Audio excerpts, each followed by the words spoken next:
All right. What's up, everybody? Last week we built our first Secrets of Strixhaven team sealed pool in real time.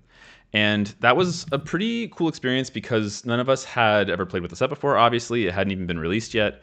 And we wanted to see what our experiences were like building with a set that we were not familiar with, especially because in Vegas, we're only going to have the Marvel superhero set for a week before we do the Team Sealed event. So we got to experience that, and we sort of jumped into the set by doing a tier list, which we've been working together. We did our own individually, and then we compared them to see which cards we wanted to talk about. And they gave us a way to just get a first look at the whole pool for the set and get some ideas about what things might be true. And then we're going to obviously test those against our own experiences as it comes out this week. But since then, we've had a few experiences with Secrets of Strixhaven. I went to a pre-release this weekend. Michael competed in a RCQ, totally blind, a sealed deck RCQ. Elliot was one away from getting into that on the waiting list, which was sad news for Elliot. But we've had a little bit of experiences that we're going to talk about. But yeah, we got to play with it a little bit, but we're still like totally brand new to the set. It doesn't even drop until tomorrow at the time of recording. So this week, we're going to be taking advantage of that opportunity still to try out building with a brand new set. And we're going to do that by turning a 12-pack pool of Secrets of Strixhaven cards into 3 decks with very little exposure to the format. And we're really excited about it because that is, again, how it's going to be in Vegas, more or less. We're going to only have a week to prepare for that. So this week, we're going to be doing 3 things. First, we're going to be going through the rest of the commons. Last week, we did we did it the hard way where we just went through every common where we had some disagreements. This week, I've nominated a few commons, about 8 of them for us to talk about, so that we're not spending 45 minutes doing it. We're just talking about the ones that seem the most interesting, at least to me, because I was only nominated for this week. Next week, we'll get some more nominations for the uncommons. We'll start going through that from Elliot and Michael. And then we'll talk a little bit about the experiences we had this weekend. And then finally, we'll jump into the draftmancer pool and do that team sealed event together. I will make a point to stop and drop a version of the pool into the chat so people following along on Twitch can build with us as we go and tell us what they think we should do differently or what they would want to do differently, and we can debate it. So, all right. Yeah, so that's the plan for tonight. In terms of exposure to the new set, I'll link it here, but I've dropped a video previously about Explore Mode, which is the method that I use to jump into a new set. We're going to be doing that this week as the set drops. I've asked Elliot and Michael to keep a journal of observations as we're going through the new set and getting exposure to it, to keep our observations durable and revisable, making sure that they're written down so that we can really synthesize them and add boundaries to them as we accumulate data over time. So I'm really excited about that. We'll talk more about that next week. We'll see what people's observations are as we go along. But for now, let's just jump into it. All right. So the first thing I want to do is just talk about some of these commons. And these are all commons that we disagreed about whenever we did our reviews, when we were looking at how good or bad we thought cards were. And I just nominated a few that I thought were interesting that I wanted to talk about. So let's start off by talking about Oracle's Restoration. The reason that I wanted to talk about this card was because I had it at a C, Elliot had it at a C, Michael had it at a B. And Michael's, if anyone was watching last week's, Michael is coming in hot with some of these B minus ratings on some of these commons.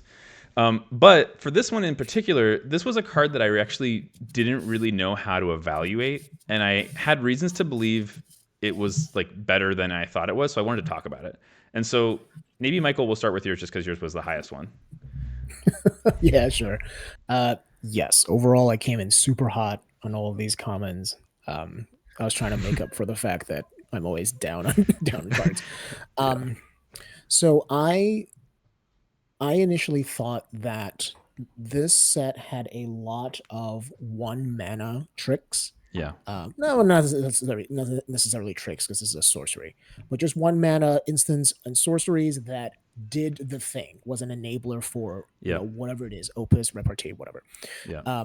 And a good number of them, including this one, were cantripping. And I thought that was super duper important. At the RCQ this weekend, I never saw this card in play on either side. Yeah. But there was both the Lorehold opponent that I faced and the Silver Quill opponent that I faced, when they were playing little cantripping spells like this that triggered a whole bunch of their things, that was a problem, Mm, right? Because they were not losing cards in hand. And so this right. card by itself gave them a little bit of value, and then all the triggers on the board gave them a whole bunch of value, and they Yeah. never went down on a card, only spent 1 mana. Sure. So that was very impressive, that play pattern. Sure. Yeah, and I think that like I saw a lot of hubbub about this card online before the set released, where people were really well, some people were really mad that green got a cantrip, which I don't have strong enough feelings about to say anything about. But the fact that people were mad about it, and I always undervalue cantrips, right? I'm a person who historically just like has just never plays blue cantrips, and probably that's a downside in my that's sort of an oversight on my part. So actually, Elliot, I'm really curious what you think about this card.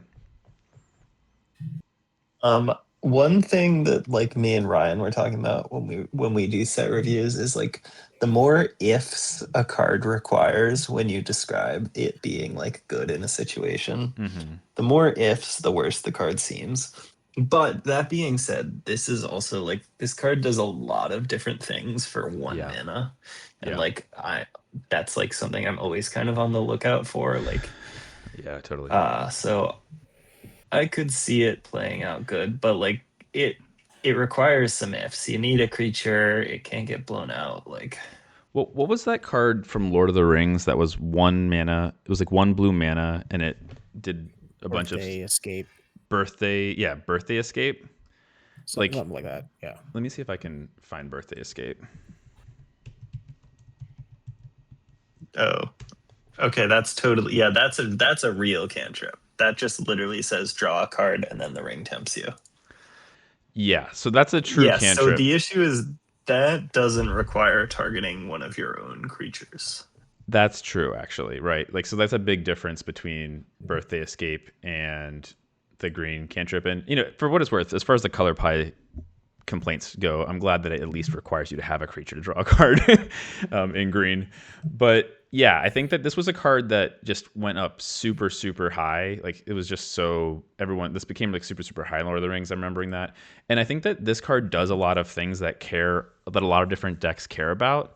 Like gaining 1 life matters a lot. Targeting a creature matters a lot, and also just like from like not even thinking about the synergy, just giving something +1/+1 for 1 mana and then replacing it seems pretty decent. So I don't know. I'm curious about this card. I could see this card becoming one of those cards that just out of nowhere becomes like really, really like highly sought after. But yeah, my eyes are on it for sure. I think that I undervalue cantrips a lot. I'm willing to be a little bit optimistic about this card. Anything else we want to say about this Well, one? Oh yeah, go ahead, Michael. well, my B was insane. This is probably a C plus, maybe a B minus, but yeah, Yeah, not a B. I'm willing to put this at. I'm willing to guess that this is going to be a C plus, at least. But maybe I'm wrong about that. We'll see. All right, I want to talk about this next one. I am hot on this next one. I have some strong feelings about this one now, and mostly because when I came in, this is one where here are our rankings before playing with it at all. Michael had it as an unplayable F. So Michael went from coming in hot with B's to this card is unplayable at F. Elliot and I both had it at C minus. And my rating on this card has gone way up after pre-release. As At pre-release, I was playing a big Prismari deck, which I'll talk about in a little bit when we start talking about our experiences this weekend. And I had 3 copies of Page in my sealed pool, and it was fantastic.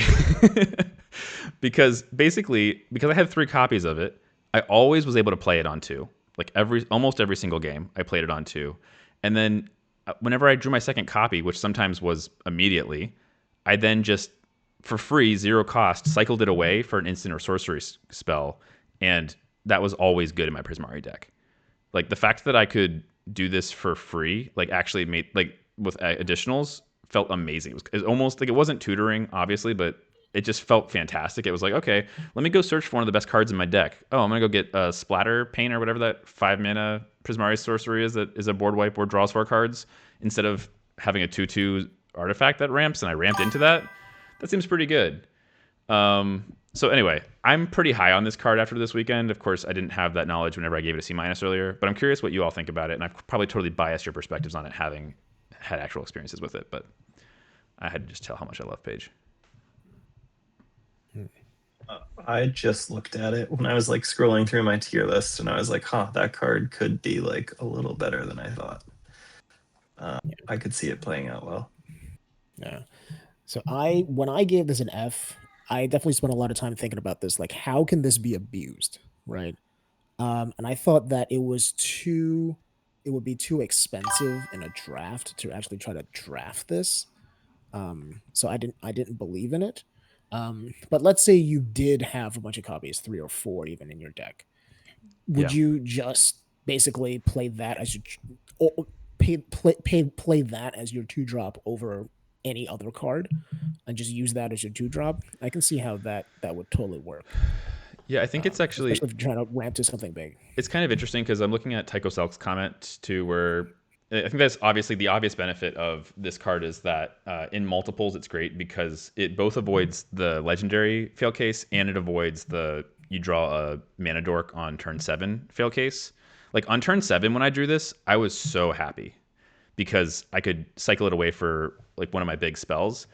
But yeah, I think that with multiple copies it goes up, but it does raise the interesting question that you just asked, Michael, which is like when you have 3 or 4, or let's say even like more than that, 5 copies, like you still only want to play 40 cards in your deck, right? So you're sort of like effectively concentrating the number of instant sorceries while ensuring that you have early like turn 2 ramp, and you're like, yeah, you're treating this like the 2 drop, and that's kind of how I did it in my deck. Was like I treated this as just like as a 2 drop, but then like knew that it was going to get me more value later. So I think there are probably some interesting deck construction questions that come along with this. But anyway, my point is just I think that this is a lot better than I thought it was. Oh, and the other thing that is really good about this that is something that you wouldn't think about unless you played it is there's a 4 mana legendary creature that when you cast an instant or sorcery spell, you can sacrifice an artifact to copy it. And Oh so yeah, that I love that Mi- card. It looks good. Micah. yeah, So Micah. I was Yeah. really Oh confused wow, about that's that crazy card. with Micah. Yeah. So like this was Well, I like was really confused about that card okay, why? because I'm like, what artifacts are in this set Right. besides Page? Well, there's a lot of treasure making actually. There's like a decent amount of treasure making that can happen. Like there's a Seize the Spoils, and there is the Uncommon Sinner makes treasures, and I was able to make treasures like 3 or 4 ways in my pre-release pool. But Page the curve out with Page is nuts because you go turn 2 Page, turn 3 Micah, turn 4 copy a 5 mana spell, right? Like go by sacrificing Page. Really good. And there were a couple times where maybe on like I think it was on turn 5, I was able to double the spell that lets you draw 3 cards, discard 2, and then add 5 mana. And so, like, that curve out was nuts. It was like draw 6 cards, discard 2, you have 10 mana. Like, don't screw it up.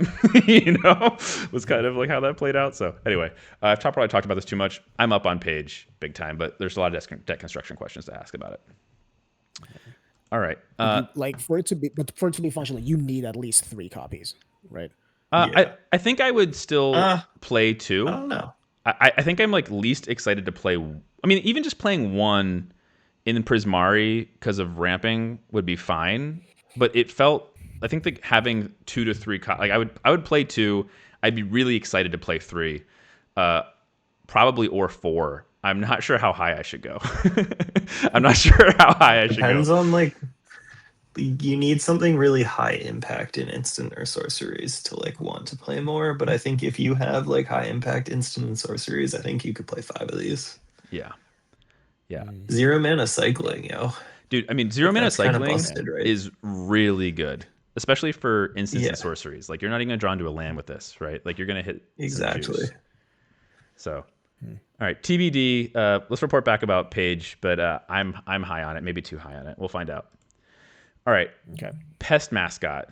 This was one that Elliot, I want to hear from you because both Michael and I put this. Like, I had this at B. I had this at B minus. Michael had this at B, and then you had it at C. And like my assessment of that is that you interpreted this as just like a fine card that you're happy to play, and Michael and I were like maybe too excited about it, or maybe you were not excited enough. I don't know. Let's find out. Like, what do you think about this, Elliot? I guess I'd probably come up to like C plus. I like that it tramples. I didn't consider that so much. Hmm. Uh, and it curves out nicely with the life gainer. Yep.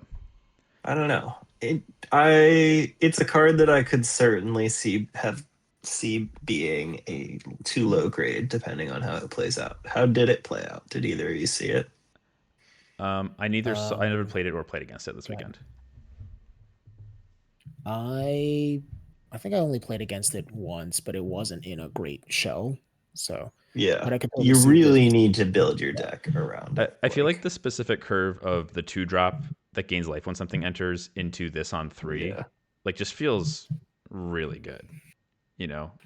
Um, but Like, can you actually win limited games in 2026 if you curve out on commons? Like, is that like still a thing? Because like I don't know if I'm willing to believe that, to be honest. Like, I mm, think that the power level is a little more juiced right now. So mm, I guess that was my vote mm. against it. Is I'm just like I'm skeptical, All right, cool. Yeah, but that's.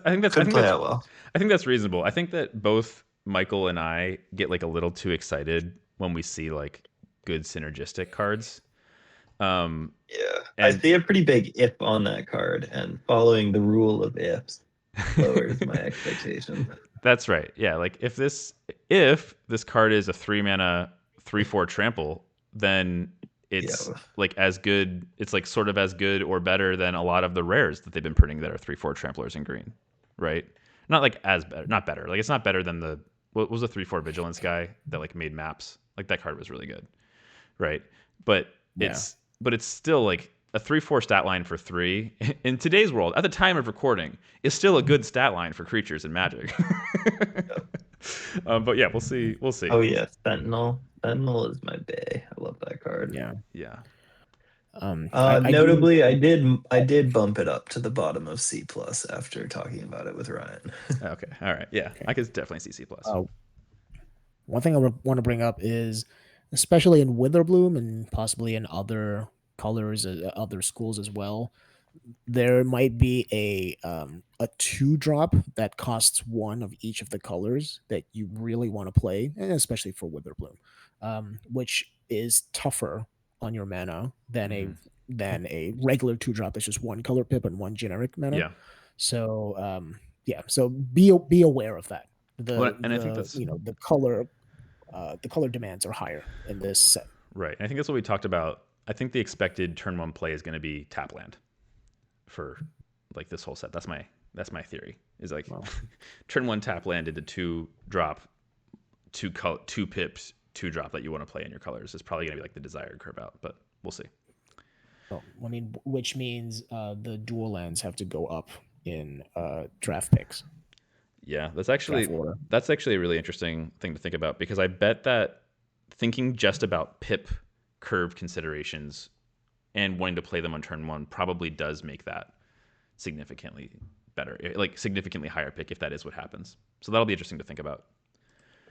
All Mhm. right, so this is one Potioner's Trove where I almost like didn't want to talk about it except for that when I looked at the range of scores that we gave it, it was so ridiculously different that I had to bring it up.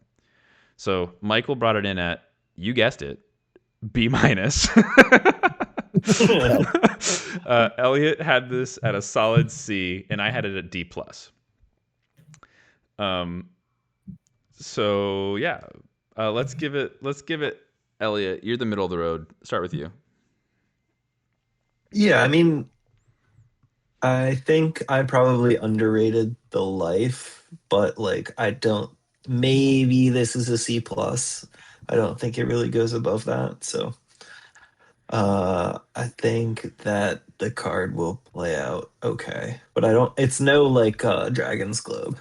Well, and I think like the reason I'm so low on this card is like I've been really low on in general on 3 mana like any color ramp artifacts that don't give you like tempo, but I guess like this one does sort of like Michael. I'm sure when you talk about it because you talked about the life game piece of this a little bit earlier before the call today. Like you can talk about how that affects tempo and helps preserve your life total. But like I feel like I would like I don't know that I want to be tapping a mana artifact for life instead of mana. in most of the situations. But like the only mana artifact that I've liked that recently has been Waterbending Satchel from Avatar, and that's because it untapped on both turns, which helped for waterbending and let you hold up Octopus Form and all these things. I was really nervous about like even the one that turned into a creature in that we just had. What was that set? Lore and Eclipsed, right? Like that one turned into a creature, and that still didn't feel like it could carry its weight long enough or late. Like it just didn't have enough late game like value if you drew it late. I guess like that one was even that one with the creature didn't really have that. So it just felt like there was too many ways that this card isn't that good to me. But Michael, I'm curious why you had it so high, and also like I don't know if it's just because of the B minus that we've been joking about, but like it feels like crazy to me to have a mana artifact in B minus. But if you can defend it, give it up. Let's hear it. Well, okay. So when I did the reviews, I was giving out B's and B minuses like Candy candy. and Halloween. Yeah, that's true. Yeah, I mean, my definition of a B minus was probably off from the standard definition of B minus. A lot of my B minuses were probably should have been C pluses, right? Okay. These are cards I really like. These were like diamonds in the rough. Gotcha. Okay. That was sort of my Yeah. rating. So, however, after playing with it at the RCQ, I really saw its power. I was able to stabilize against a lot of aggressive decks with this card. So a general play pattern for a go over the top deck, not even in the set, but just in any set in general, is okay. You've built up a bunch of mana. Now you need more time, right, to do the thing and to make use of your mana. And damn it, the opponent keeps attacking me with these like tutus, and now I don't have enough time. Well, this thing buys you that time to stabilize, to cast that big thing to stabilize, and then after you stabilize, you keep casting spells and you keep getting life. And then not only do you stabilize, now the game is running away from your opponent. Interesting. Right? Actually, that pitch makes me a lot more curious about it. Because there were a couple of games that I played for fun with one of my friends afterwards where like it just felt like they were still like there's a lot of ways to be pinged to death in the lore hold against the lore hold deck where they just like have like things that do a lot of like 1 damage to you here, 1 damage to you like can chip in. And yeah, if I had been gaining 2 life every turn, they probably wouldn't have been able to close the game. Right? So yeah, I could see that. I could see that like sort of like after you've turned the corner, keeping yourself from getting like surprise killed or like just like chip killed. All right. Yeah. I'm interested to see. I'm interested to see about that. Yeah. We want to do like 1 or 2 more and then move on. Yeah, that sounds good. So here, I'm gonna pull up 5, and then you guys tell me which ones you want to talk about. So I had Rubble Rouser, Spellbook Seeker, Spirit Mascot, Tome Blast, and Zealous Lorecaster. I'd like to talk about Tome Blast. I also want to talk about Tome Blast. Okay. And then Michael, you get to pick the other one. I don't have a preference. I don't know. Let's talk about these last 2. Let's talk about Tome Blast and Zealous Lorecaster. Okay. So Tome Blast, Elliot, you want to talk about it? Let's talk about it. Actually, sorry. Before you, let me do the ratings real quick. I think QRST. All right. So Michael had it at D, and you and I had it at C+. Yeah, I could see it moving up to B-. I think it's just like a clean 2-for-1. Like it can be a clean, like if you ever blast your opponent's 2 mana 2/2 with Tome Blast, like can you imagine how demoralizing that feels? And then like the flashback is relevant. Like it costs 5, which is actually like not the end of the world because of Opus, and then it's also a flashback spell for red white. I don't know. It just seems like it offers a lot for 1 card. So I'm willing to stand my boy Tome Blast a little bit. Michael? Well, the rate just looked really bad to me. Right, it's 2 mana at sorcery speed for 2 damage. That's much worse than shock. Flashing back 5 mana later to deal 2 damage is something I'm not excited about. Um, by the time I'm flashing back for 5 mana, was there nothing better I could do with 5 mana that would impact the board more? Um, yeah, so yeah, I maybe only saw it once in the tournament, and it did all right, but it just the rate just seemed really bad to me. I will say Fair. that playing against this card, it didn't even like it was interesting because I don't know if I think I was paying attention to how it made me feel, right? And playing against this card, my opponent had a couple of tone blasts that weren't even especially effective against my specific board, but I still felt nervous about it, which is just interesting to know. Note, which is like I think because it's sort of like the combination of things that you can do, like the ability to like I think there was a turn where they had like multiple tone blasts, and so they could just like kill my 4/4, and normally that would feel really bad to have like oh wow they had to use 2 spells on my one creature like ha sucks on them, but they didn't really waste it because they're going to get it back in like a couple of turns or like next turn because they had 5 mana at the next turn. And so like I don't know. I also just feel like you can kind of get like the extra spell and there are so many things that care about Opus, but you don't want to fill your whole deck with only 5 mana spells. So the fact that this is like a tempo play that also turns on Opus later feels like it's probably pretty good. I don't know. I think I stay high on Tome Blast. And I think it's gonna play better than it looks for the rate of like 2 damage for shock at sorcery speed. But I'm Yeah, curious to see. I've had I limited can, experiences. yeah, I So can see that. Can you guys hear me? yeah. Yes. Hey, it's all right. Yeah, I lost internet connection for a second. Yeah, I could see this card would be more attractive, I think, in a more assertive lower curve deck, right? Where to your point, Jake, you don't want to play actual 5 mana spells. You want to play this thing instead. That makes sense to me.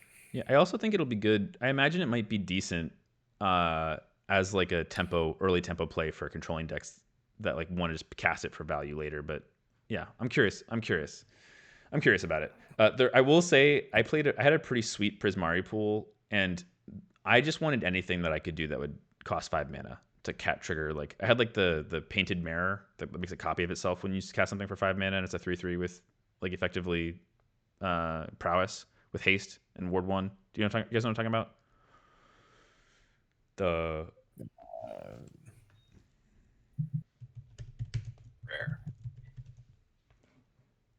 Color Storm Stallion.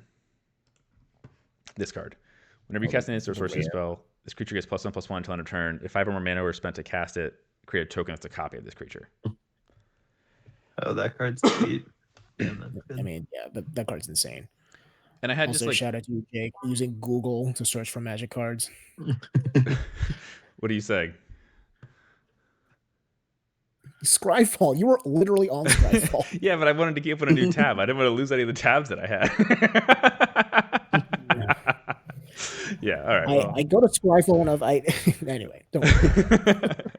Well, yeah. This like there are just my point is just that there are plenty of good rares that all care about Opus, and this was one of them. And like if I could just make more copies of my horse, I was happy, and I would have been really happy to have some Tome Blast to do that. On a similar vein, let's talk about the Zealous Lorecaster, because this is an interesting card where like uh at first I was really I think I was pretty high on this card. Like when I'm looking at our ratings, I had it at C plus, Elliot had it at C minus, and Michael had it at D plus. And I was pretty high on this card because I was sort of like, okay, like a big 4/4 that lets you get back an instant or sorcery card, like one of your big spells from your graveyard. Like it's sort of like Archaeomancer, but like with a big body. Like that seems good.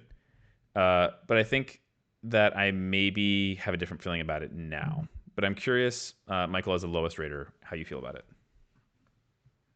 Um, 6 mana is just so much for this. That's pretty much why I gave it a D plus. Okay. Elliot? Yeah. 6 mana is a lot, but I could see this card doing something somewhere. I think it's a solid like low C, C minus, but like I don't know. It could end up being the case that like there's a deck for this, but like it's low, so like good sideboard card for sure. Well, I think But Yeah, are you I agree. really like always gonna want to main deck this? I don't well, and I know. think the thing, Elliot, something that you said last week that like I like stuck with me is like this card, like sort of like it's one thing to think about how decent of a card like an effect is, but like, am I going to be one of playing this instead of 6 mana instants and sorceries in a deck that cares about instants Yeah, and sorceries? Like, probably not, because exactly. I want to be opusing, and so this takes up a slot of a spell. Um, so I actually think that like the original deck I thought it would be really good in is maybe not where it's good in, and maybe it's better as like a 6 drop that gets you back a removal spell to keep pushing damage or something. And I don't think there's any blink. I don't think there's much blink in the format, is there? There No, is. there's the white card. There's the blue Flashbird. There's Daydream. There's Ennis, the 2-drop wheelchair guy in white. Okay. Um, Okay. maybe something else. So there's a non-zero amount of blink that might make this It card. is kind of sick with Daydream. Here, let me just look up Daydream on Oh, you Scryfall. can loop it. Yeah. Yeah, 'cause I'll Yeah, tell you. like again, there's a lot of ifs. A lot of ifs that go into that thought. Yeah, but I could So see this being, yeah, like But like, are you really gonna be a red white spells deck that wants that like kind of value? Or I don't know. right. There's Yeah. something there, Yeah, I'm not sure. but I'm not I sure if it's think it's good. more niche rather than like uh, mainstream, like what you want to go for. Yeah. yeah. There's also the double black, double white 4/3 that also blinks things when you repartee. So you're playing double Double So black, black, this double double white. white, the and red. this Zealous Lorecaster could be like a lore hold coded card instead of a Prismari Right. card. Yeah, exactly. That's Even kind though of it what I was says thinking. it's the sorcery, you know, Yeah. you're gonna have instant sorceries in any deck, Yeah. and this guy at least pays you off right away with some like leaves the graveyard, Right. And it is, killer. for whatever it's worth, Yeah, it that's is a good point. it is even though I read it originally as a Prismari card, even the art and name of this card indicate that it wants to be in the Lorehold deck. Yeah. So You, so we got to bring up the art. This is the most Naruto art ever on a card, like unintentionally Naruto art. Yeah, I see Like, that. I see that. oh wait, that wasn't Naruto. I was just whispering. What was I whistling? That was some. Yeah. Okay. Anyway, I was trying to do Naruto sounds. Everyone, I'm really sorry. I feel like I've been now I'm nervous about it. Now I'm embarrassed because I couldn't think of the Naruto music after watching all of Naruto and Naruto Shippuden. Wow, I'm turning red. This is the most embarrassed I've been on stream so far. you weeb. Yeah, we'll come back to this. I'm just gonna skip right past it. Okay. So to just take the All to right, take let's build a steel pool. yeah, right. Do we want to? Is there anything else that we want to say about the experiences this weekend before we transition to the sealed pool? Because like yeah, I know that Michael was at the event this weekend doing the RCQ, and I did a pre-release. Michael? Is there anything that you wanted to talk about that we didn't sort of like touch on already? Um, no, I don't want to talk about how much I suck. So no. I bet. I haven't I haven't had a chance to sit down and really collect my thoughts about the RCQ. Okay. I need to do that at some point, and then maybe I'll have something for you guys. Okay. Well, Michael doesn't suck. Okay. You came in 10th, is that right? And you needed to top 8, so you were like just 2 outside. I guess. One game Yeah. away. It's all right. Michael's Yeah. disappointed. That's totally fine. Yeah. Yeah. The only thing that I wanted to talk about that wasn't on what we had already talked about was that I'm a believer in mathemagics. And I think I posted this That's in cool. in our Discord, but the only match that I lost at the pre-release was to someone who cast that spell that draws 3 cards, discards 2, makes 5 mana, copied it while it was on the stack, made 10 mana, and then cast Mathemagics for X equals 5 and made me draw my entire deck to lose. And I was like curious when I saw that card. Like I thought like actually I think this card's going to be good. And I actually think that what he did was not that hard to do. Like I just don't think it's that hard to generate that much mana in Prismari especially. And maybe I think that you talked about this a little bit earlier, Michael, but I think that the making a lot of mana in Prismari felt like pretty easy. And I think like finding things to do with it is going to be like just like always having something to do with it is going to be really important. Yeah. But the other thing that stood out to me, because I know I played a Prismari pool, so the only I'm thinking about a little bit about Prismari specifically, was that there it did feel like there was a lot of like no block setup that I wanted to do, where I wanted to play creatures that like there's a 3-mana uncommon that at the beginning of your first main phase you add red blue that you can use to cast spells. I'm forgetting the name of it. Yeah, Yeah. that card was good. That card was good. I was too low. That card seems good. I think I rated it low on tier list, but it turned out to be really good in the right deck. What was the name of that card? I don't know, man. Abstract Paint Mage. Thank you. Yep. I knew roughly where it was in my tier list. I found it. Better or worse than the Sky Whale? So Oh, abstract. better. I don't like the Skywell very much. So this card, yeah. this card ended up being really, really good for me. Like it was just so good. It was like it just like let you cast like that 6-mana draw spell that gives you 5 mana on turn 4, right? So like the curve from this into your big spells felt really good. But I think my point about this is that I never wanted to block with this card, right? Yeah. And I think that there were several cards, at least in Prismari, that I was playing that were creatures that helped set up my late game, but I didn't want to block with them. And so that's one of the things that I'm a little bit curious about is how you don't die when you're setting up for big spells. It's just a big question that I have. But yeah, besides that, I don't think there's anything else that we need to like spend too much time talking about. I'm mostly just excited to get into it tomorrow whenever it releases because it just seems like I really had a lot of fun at pre-release, and I think it's gonna be really a fun set. All right, so let's look at our cards by rarity first. And I think the two things that I want to point out, the splatter technique. I don't know if you guys have seen this card yet. This is a nuts card. This card is just that card's insane. It's like not I had okay. it in my pool. I cast it for the Wrath mode all the time. There was in the second round where I lost, my opponent played a black turn 3, and then turn 4 it immediately got to 5 toughness, and I had this thing stuck in my hand, and so that was really rough. But against most normal curve outs, this is a very good card. Well, and I'm going to be honest with you guys. I used the draw 4 cards mode a lot when I was playing this. Like there were a lot of times where I was just like, is it actually better for me to wipe the board here, or is it just better for me to draw 4 cards so that I can like invalidate 2 of my opponent's plays with card advantage and then still be ahead? So yeah, the card seems nuts. The other rares that we have, what else stands out? I actually haven't seen Zafi and the Tempests yet. Zafi seems kind of crazy, depending on how you build your deck. Yeah, definitely very deck dependent. I mean, drawing 4 cards for free seems good. Yeah. So I'm seeing Molten Core Maestro seems crazy. Yes.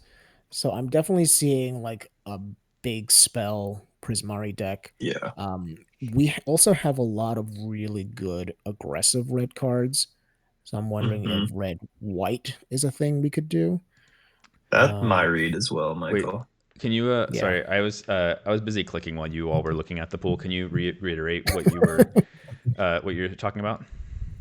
So you saw that there was the spells deck, but did you see there were a lot of aggressive white cards or aggressive red cards? Aggressive red cards, which makes me want to do red white as another deck. Aggressive red cards. Let's and look by color. Yeah. Let's see. So like, are you specifically looking? What are you looking at when you talk about the aggressive red cards? Like, what are you specifically seeing? So 2 Molten Maestros. Yeah. Let me see. Those are also cards that, I mean, they're not like at their best in a. You don't want to play. I want to play that in my blue red deck. Yeah. I was gonna say, like, I think like the white 2-drop rares both look good though. And those are joined researchers. I'm not sure about, but at the definitely beginning of your end step, if more opponent has more cards in hand than you, this creature becomes prepared. I mean, a two mana first strike is just good, right? With some weird upside. We have a monstrous. I don't know whether it's Boros or Black White.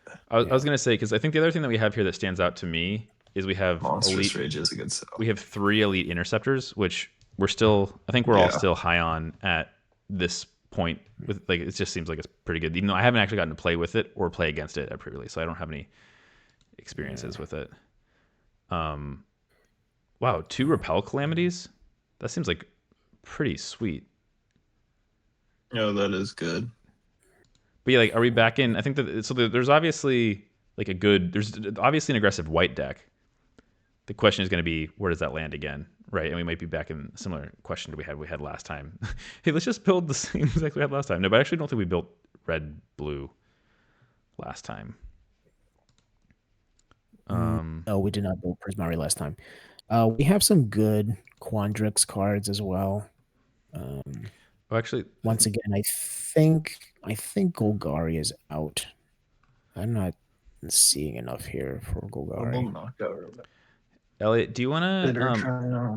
Well, since we sort of, I think we know for sure there's going to be a blue red deck. Do you want to take the blue red deck and just start? I would like- love to build the red deck. Yeah. Yeah, why That don't would you be- why don't you just start doing Yeah. that? And yeah, just start going for that. Yeah, so here's the thing. I'm seeing for the blue red deck, I'm just seeing so many cards for blue red that you're gonna have way more than enough playables, which is why I wanted the multi-core maestros to go in the red aggro deck. Fair. I'll see. I guess that makes sense. I mean, I think it really depends Maybe on. just leave them in the pool and we'll move them. Yeah. Because yeah, Elliot, let's think at. Okay, so now Tycho Selk in the comments brought up a card that we were all controversial on last week, which was Tackle Artist. Right. Elliot, for what it's worth, this card was a monster to deal with at pre-release. Yeah, Which one? I like Tackle Artist. Tackle Artist, the 4-mana 4/3 yeah. with trample that gets bigger when you cast spells. Really big when you cast Oh, big that card, yeah. red card. Yeah, this card, Yeah. like it just became interesting. Yeah, I could see that playing well. It just became a 6/5 like immediately if you didn't kill it right away, and then it just kept getting bigger than that, and it has trample.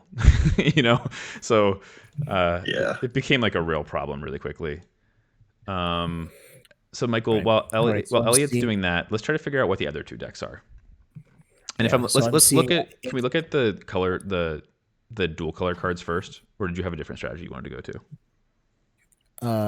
Yeah, I was looking at those. I'm seeing a Quandrix deck, and then either a Silver Quill or a Lower Hold deck. Why are you seeing Quandrix decks? Talk to me about the reasoning for that specifically. Okay, so we got the Quandrix Rare Applied Geometry, which at its base is you 4 mana make a 6/6 copy of one of your lands, which is also kind of ramp, so which is insane. We have a bunch of the blue-green lands. We have a Studious First Year.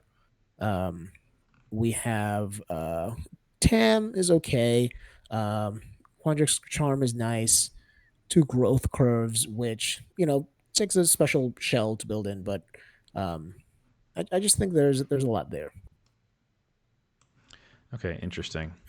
Here, actually, let me just since I've had less time to look at this pool, let me just look at it for a second and see what I can put together before I try to dig into it more. And the Quandrix School Commons are nice too. Okay. All right, I'm gonna start building I'm gonna start with white red. Okay. Okay. Yeah, just why don't you go ahead and play around with whatever you want, and I'm just gonna take a look at the rest of the pool while you do that.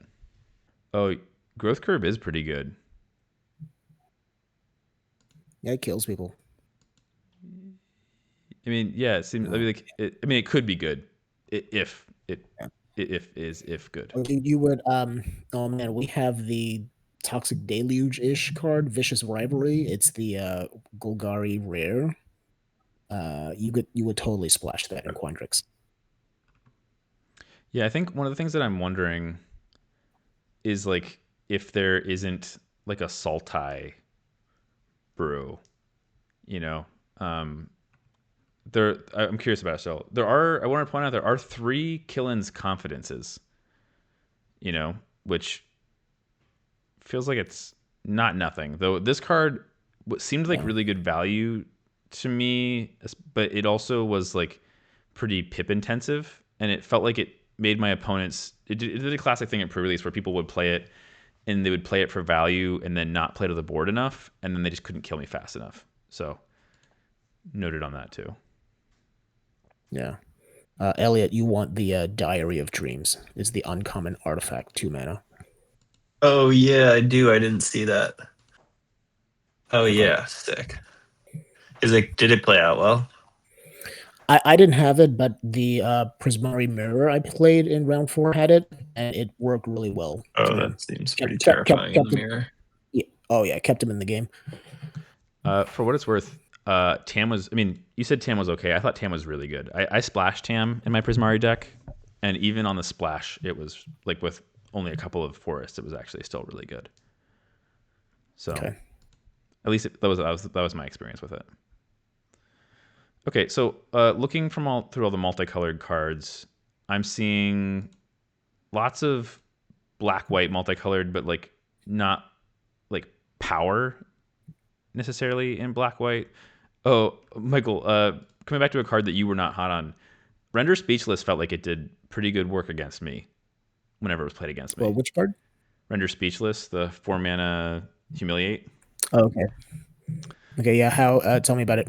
Like, at least it might have just been a little bit matchup dependent, but I was playing Prismari, right? And so whenever my opponent took my best spell that I was ramping into and triggered their like repartee triggers and also made their thing big, it felt really scary.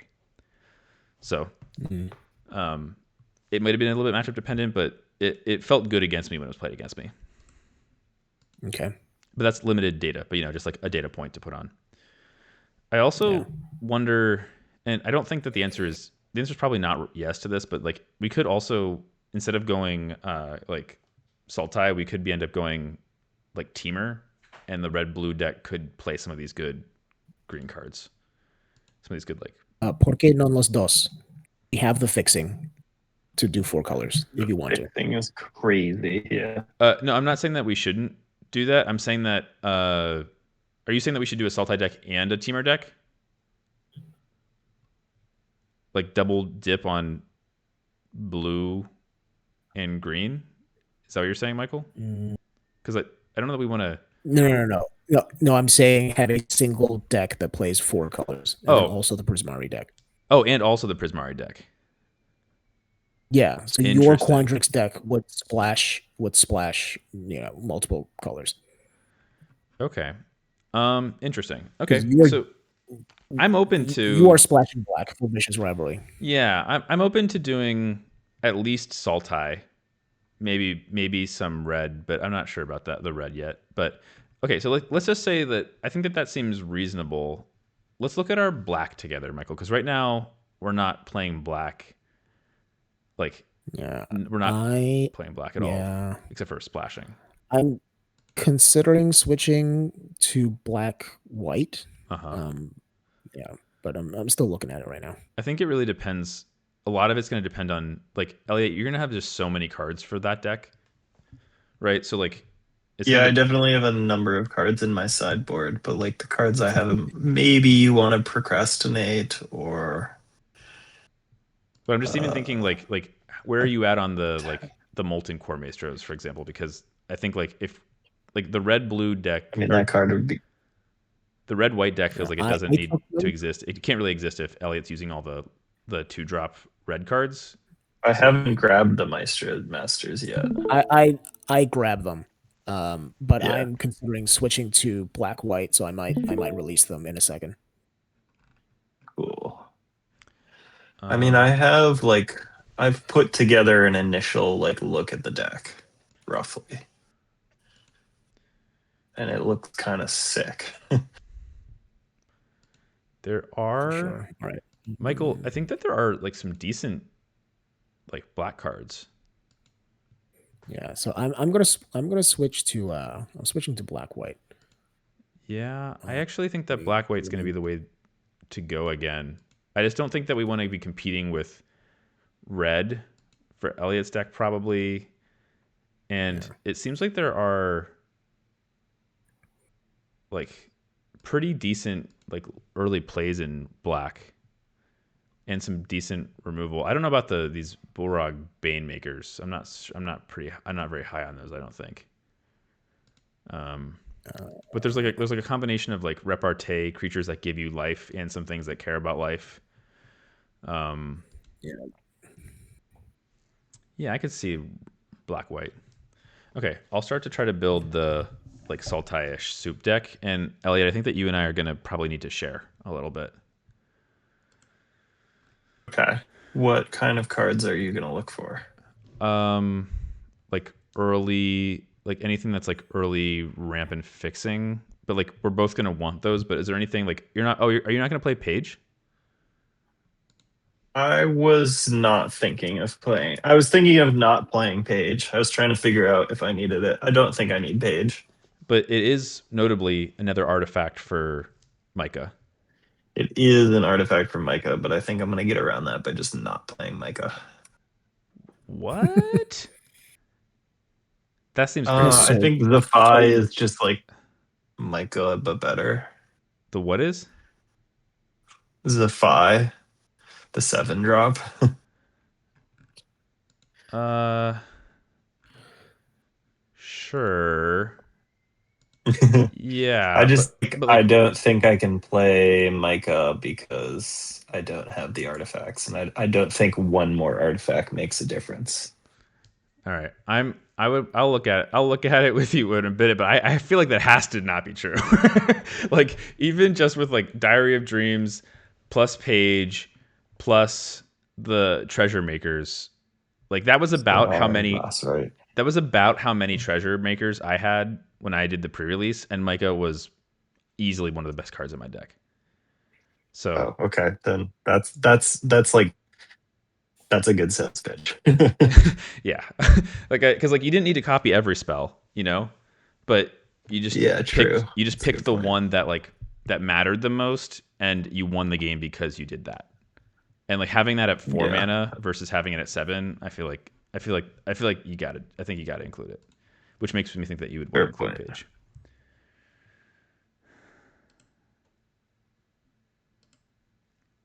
um, I'm releasing the other Terramorphic Expanse because I have the two black white lands. Okay, yeah, I'm definitely gonna want So those. I both of them think. are, yeah, both are back in the pool. Cool.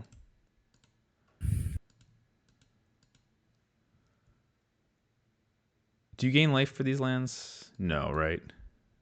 No. Okay. Oh, there's another Shattered Sanctum in here, Michael, that you didn't grab. In the rare slot. Is that where it is? It's in the lands. It's in the colorless. Oh yeah. You control two tapped unless you control two. Oh, Elliot, the other one that you might want, and I think I probably will want it also, but maybe you could take it. The Strixhaven Sky Coach performed a lot better than I thought it was going to, and Oh, it's also an I artifact feel that you can like set. that'll probably be better in your deck, I guess is what I was Yeah, thinking. I think so too. Because But I if want to try and run a little less creatures. Yeah, All my I creatures think are that kind it of will be good. better in my deck, also just because I need to splash more. But just wanted to call it out that if you need another artifact, it was reasonable. So That makes sense.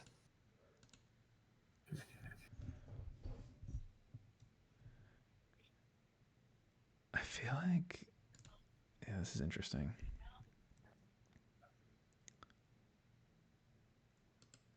Like, it feels like a lot of these green cards want to be kind of assertive, to be honest.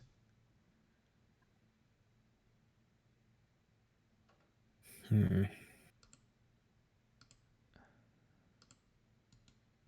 Like which cards are you talking about? Like, I'm just looking at the green cards, and there's like, um, like even just the infirmary healers, the 2 mana 2/3s that gain you life and enter prepared. Like that's not a it's a very good blocker. Like it's a very good defensive creature, but it's also like a pretty good attacker on 2. And then there's a lot of stuff that wants to get huge. There's like the knockout maneuvers, which are like really strong spells, but like are like a very decent thing to do on like turn 3 as like a tempo play with a good 2 drop. You know, like the curve of like Infirmary Healer into Knockout Maneuver, like actually seems like maybe reasonable. And then like you have the like Shopkeeper's Bane, which combos really nicely with like a fluorescence. And then there's all of the things that like we just talked about, the ones that the growth curves that double the like counters and make things bigger and attack. Like it just feels like could easily be one of those decks that just wants to get kind of big really fast and then just like momentum stumble over the opponent, as opposed to being like a big splashy deck that wants to play. Like I'm not saying that we shouldn't splash the good black cards, but I'm just more saying that I think it might be more of like an assertive green blue deck than a like soup deck. That, if that makes sense. Okay, yeah, try it out. You got your moose. Yeah. Give me that moose. It's gonna be such a weird. This thing with the moose is gonna be a thing. Unfortunately, I have a feeling. I'm not really like happy about it. I don't think, but it is what it is at this point.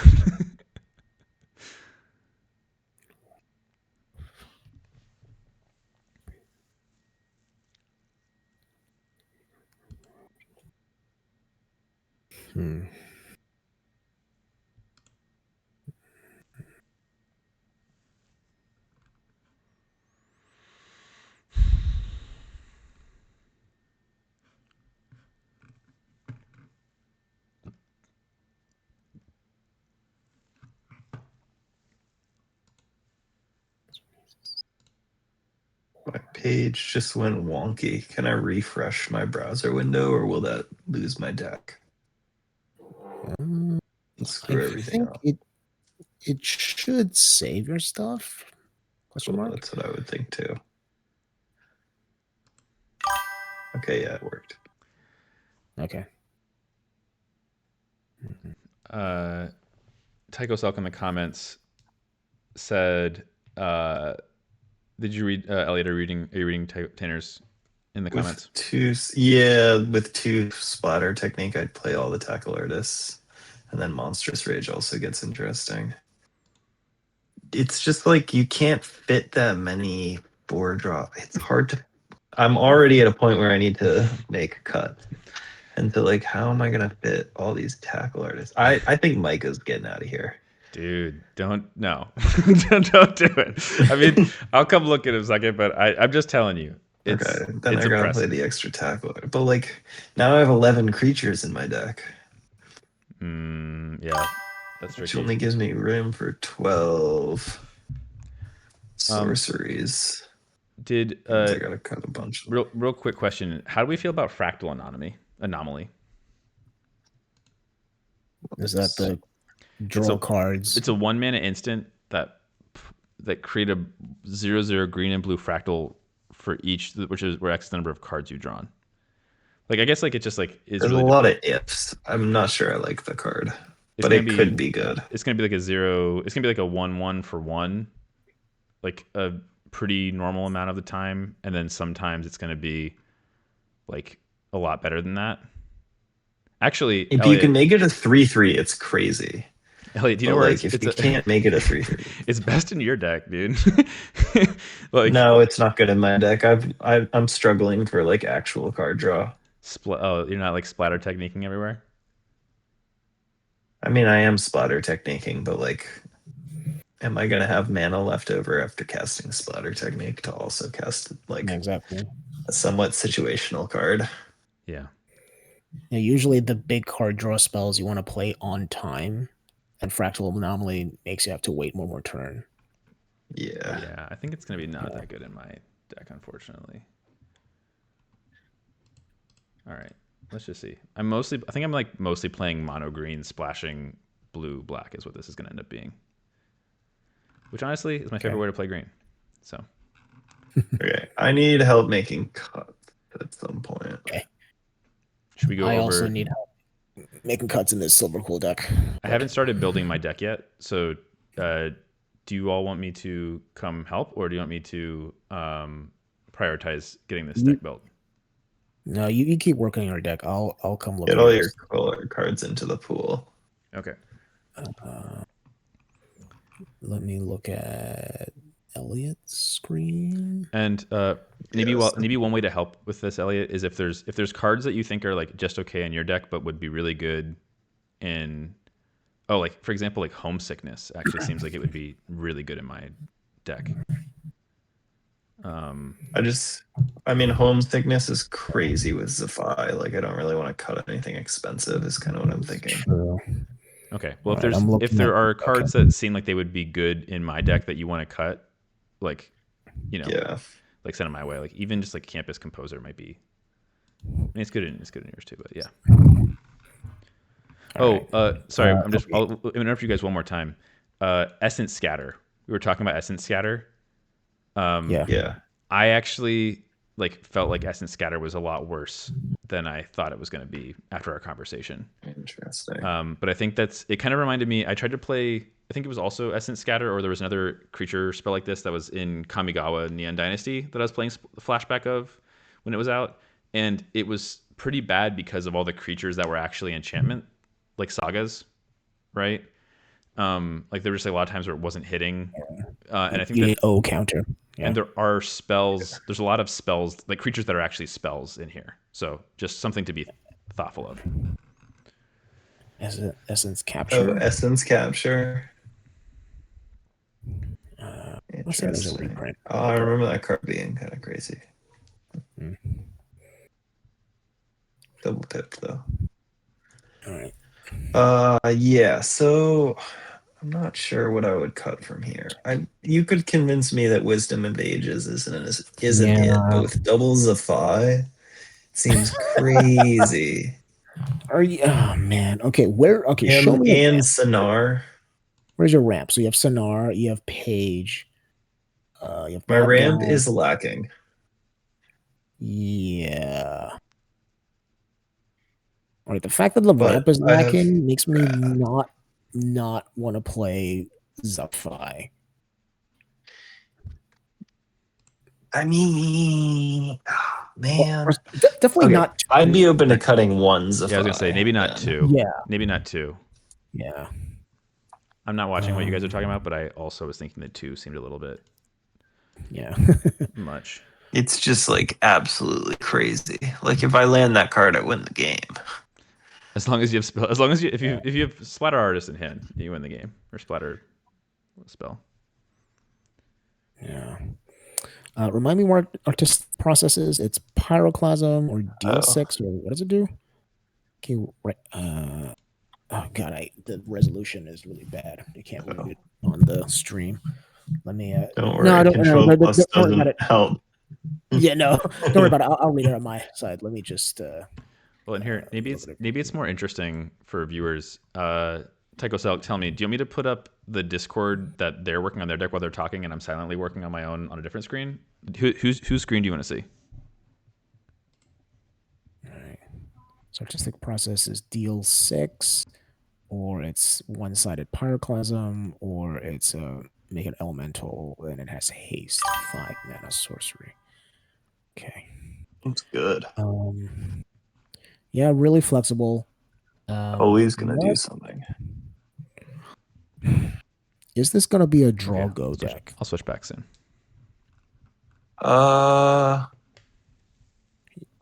on a little bit, yes, but a little bit no. Yeah. Okay. I do agree with Tanner that the tackle artist looks so good with the spotter technique. Maestro. So Maestro is small opus plus 1 counter, big opus plus 1 counter, and get red mana equals power. Yeah.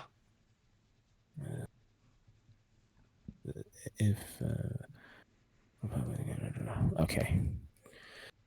Yeah, we are really. I am concerned. I'm also like tempted by the Hydro Channeler. I'm also concerned about card draw. I'm thinking double splatter technique, homesickness. The Visionary's Dance is card draw, and like that made me want to include Flow State, even though I didn't like Flow State as much at first, but I realized you have the cycling buyout on Visionary's Dance with all these cheap instants. It sounds a lot better. And you do have the flashback, the literal card See, it's like flashback. kind of want to like go cut Micah and Paige, just like looking at the deck. Yeah, I wait. So, so Jake talked you into playing Micah. Jake said Micah was crazy, but like I don't think Micah's crazy here. Yeah, I how many I think artifacts we have? I'm not looking at your. I have Let me look at 4 your. ways to get artifacts. You have Page, Sonar, a Glass Right, and I guess in a page you could sack your diary. Yeah, Those are the 4. those are the 4. I feel like Micah is better. I mean, like I guess like yeah. I think I feel like Micah. It was nuts. I just think it was nuts. I think it would. I think it's better than Tackle Artist. And Not here though.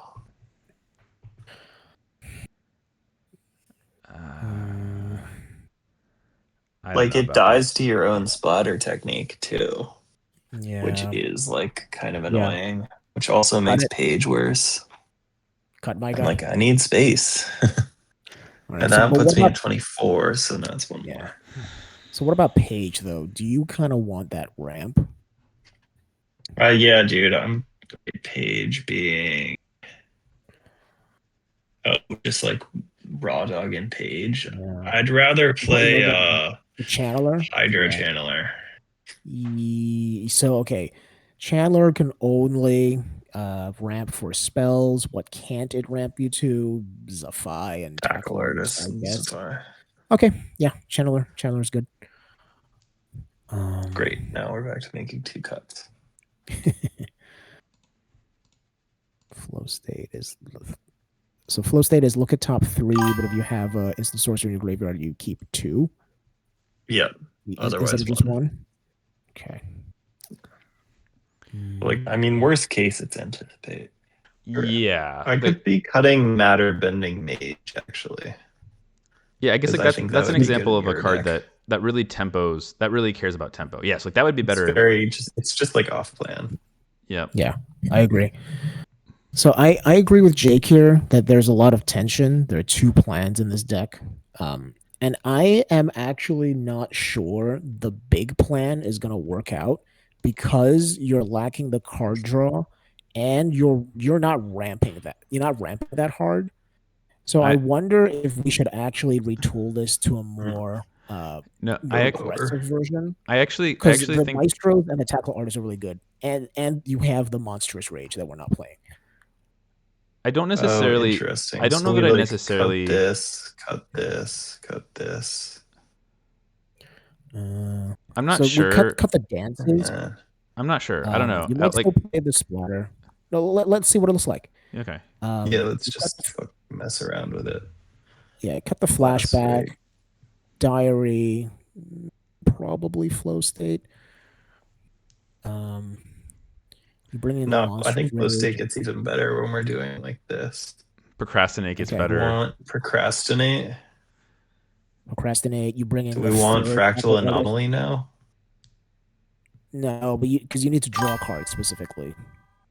Yeah, but it's also just like a cheat. It makes a body and it activates prowess.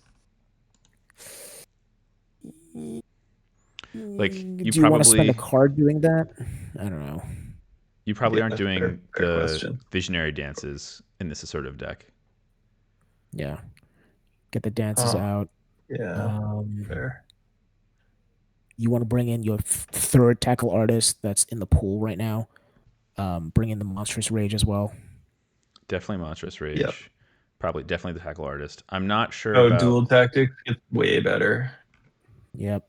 How about Magnet Blood? That guy was pretty good. Do we want So him? that guy in the I probably want him. Prismari mirror, my opponent played it for red, and then 2 colorless. Yeah, red for too. Unbridged 2. So it's like a big Balmore. Yeah. Yeah. Oh, okay. That's a cool comparison. Yeah. Do we have anything more cheap that I can play? Yeah. We need more creatures though. 8 creatures isn't enough to win a game. No. Strife Scholar is interesting. Strife Scholar. Yeah, you could potentially play some Strife Scholars. Because it gives you the 6 mana like spell. There's It gives the you Opus and a creature. I there's wish I had the 2 mana Campus- 2/2 that browses. Campus Composer is in your sideboard right now. You should bring that in. Elliot, you also put the Matter Bending Mage definitely. into your sideboard instead of clicking it out for me, for what it's worth. Oh, yeah. Well, now I really want to play it. I think it's still better in my deck. It's way better in this deck. Okay, it's better in yours. Cool. Yeah. Maybe you play the 2/1, the Landscape Painter, the I blue think 2/1. Yeah, Campus Composer's now that we're talking about 4-drop competing, but is pretty good still. Yeah, I think Campus Composer is just a good card. Like,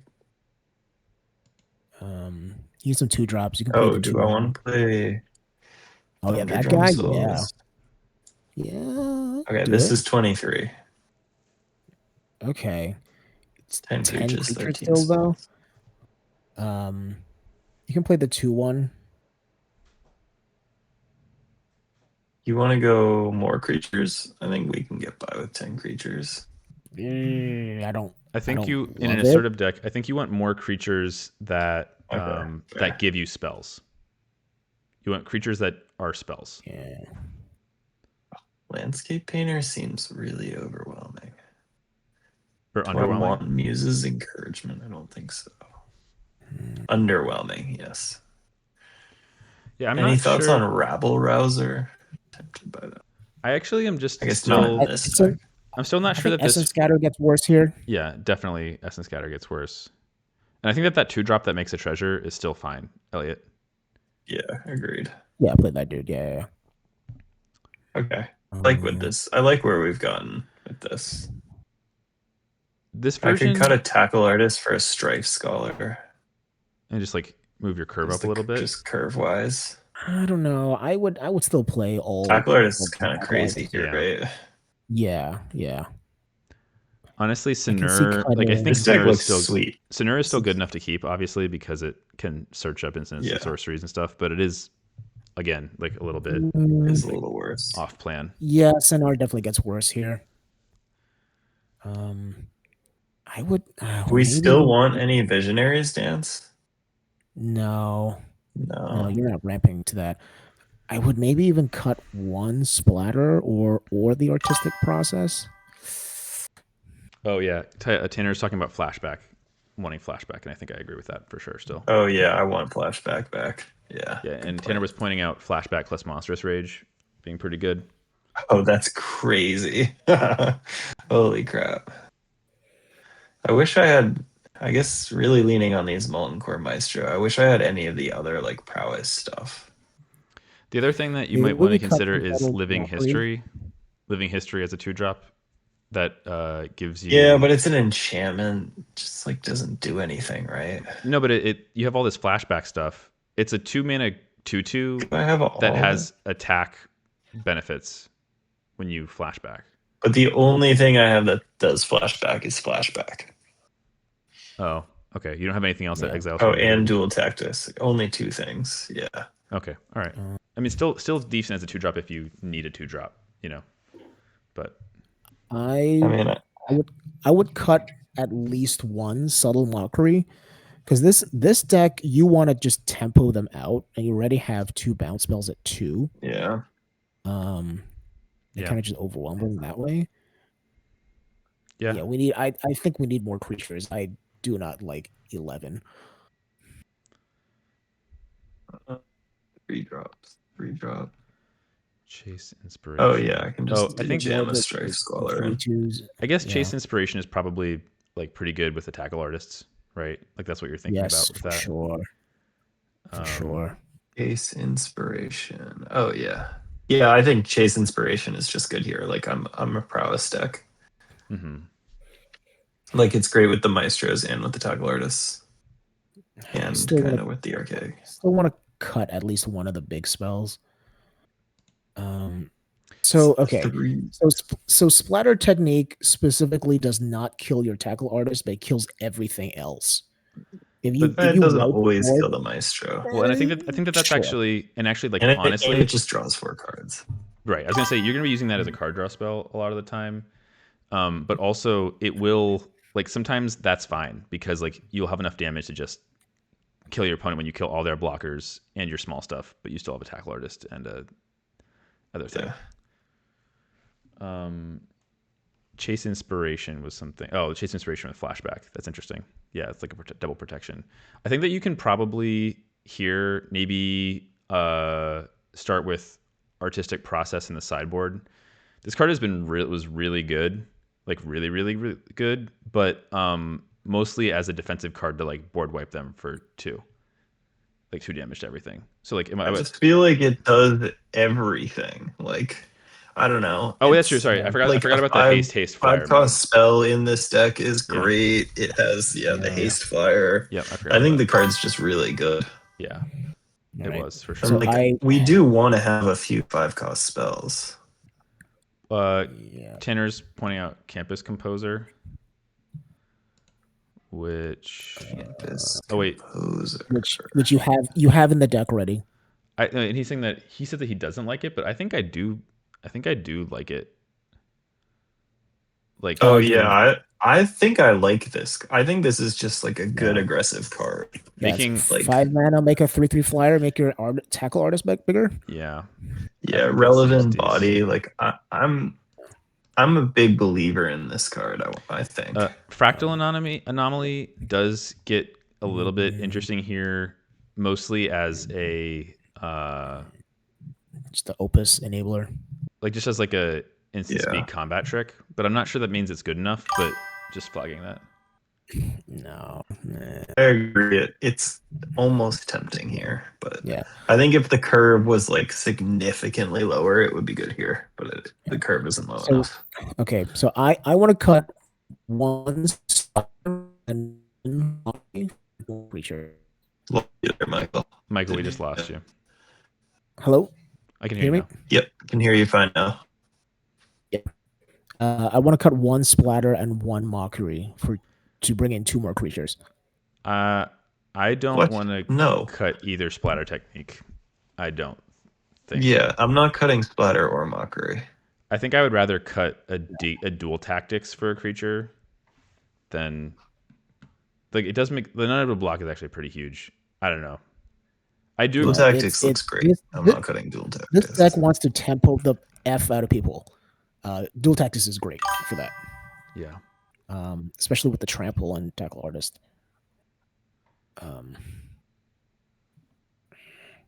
I just think you want to kill people way sooner than you don't want to dirtle around with the splatter technique. Like, so let's say you're let's say on 5, you want to play a bunch of stuff to kill your opponent, not wipe your own board, mostly your own board, or just draw 4 cards. I think drawing 4 Both cards. of those options sound amazing. Yeah, I strongly Drawing disagree. 4 cards, like kill them already. Drawing 4 cards but like to make your is tackle it artist move lives and 6/5 dies is by? insane. Yeah. Yeah, No, but that's so good. Look, you wipe the board, leaving just your tackle artist. You attack them for a bunch, and then they play a removal spell in it. And then where are you? Then you've drawn On 4 cards with my other splatter technique. Yeah, I pretty strongly disagree. I pretty strongly disagree here on that. I think that splatter technique I think splatter technique is excellent. Is like a massive power spike. It's like it's a messed up card. I mean, Yeah, I understand agreed. that you're not wiping your entire board, Tanner, with splatter technique because the tackle artists stay.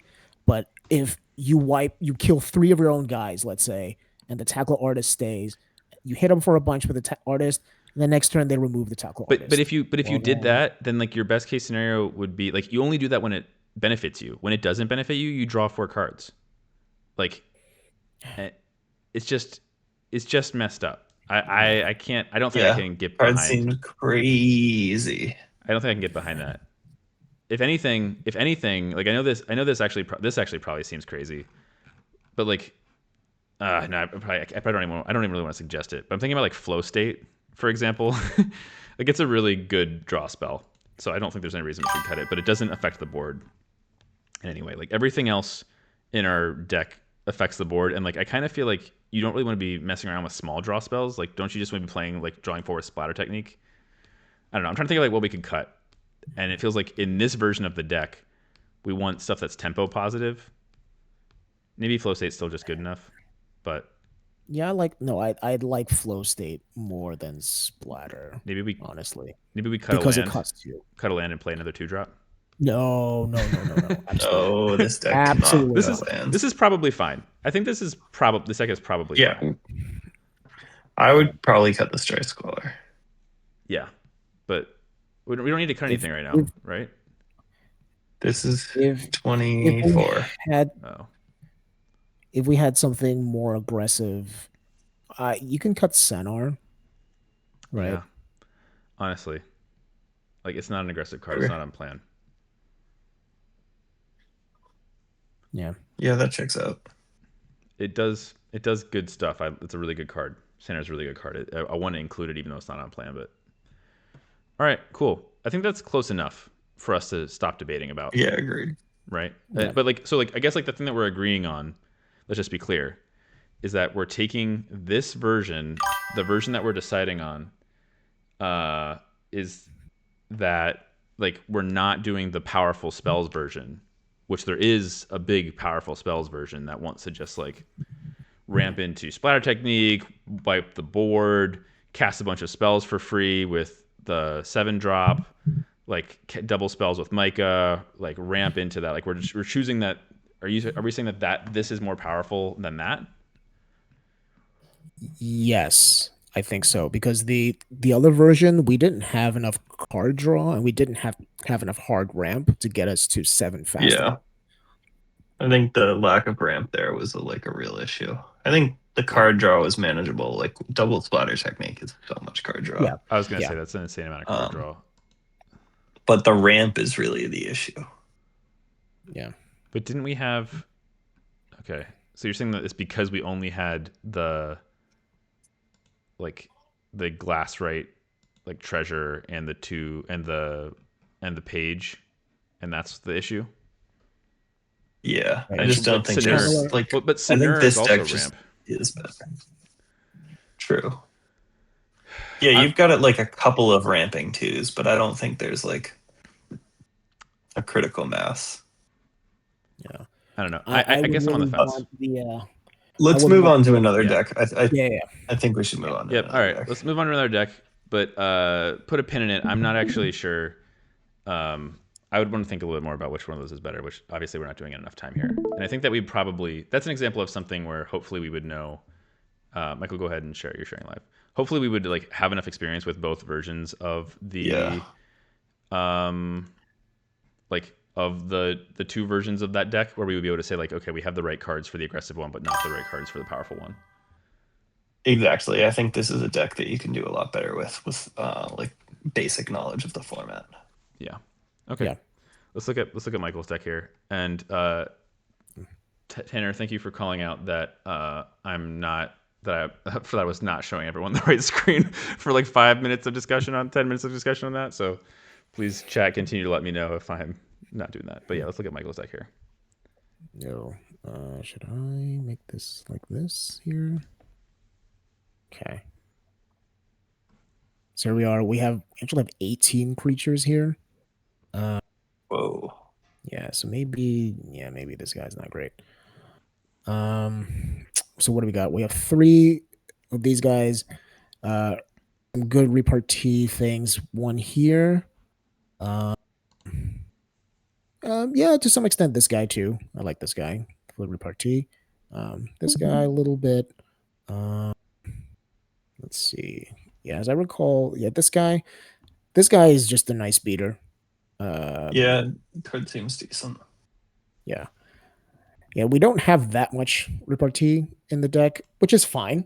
It's just a little bonus. We just want to have a general beatdown plan. So we're at 26 right now. We need 3 cuts. I'm gonna be honest with you. Honor-bound Page is not a card I'm excited to run 2 of. This one.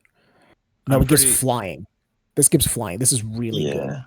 This was really good against me in the RCQ.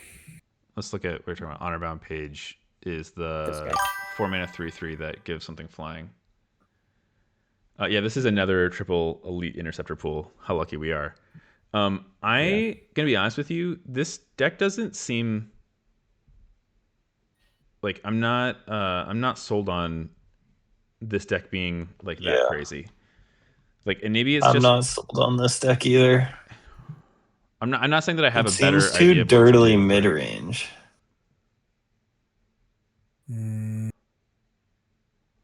I think I like this here. It has some really good curve out potential and a good amount of reach in the form of this guy, in the form of random flying, Mm-hmm.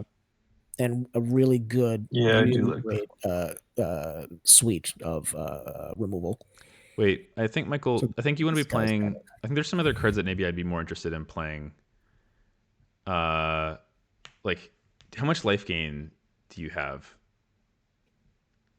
are you talking about for this guy? Like, I don't know who this guy is. There's a Poisoner's Apprentice. I'm looking at the cards you're not playing. Like, there's a Poisoner's Apprentice, which seems like There's not. if we're doing the black white thing, even just the Alley Shopkeep, the 2/3 that gets bigger if you gain life, it becomes a 4/3 with Menace. The 2/2 that's like a removal spell if you gained life.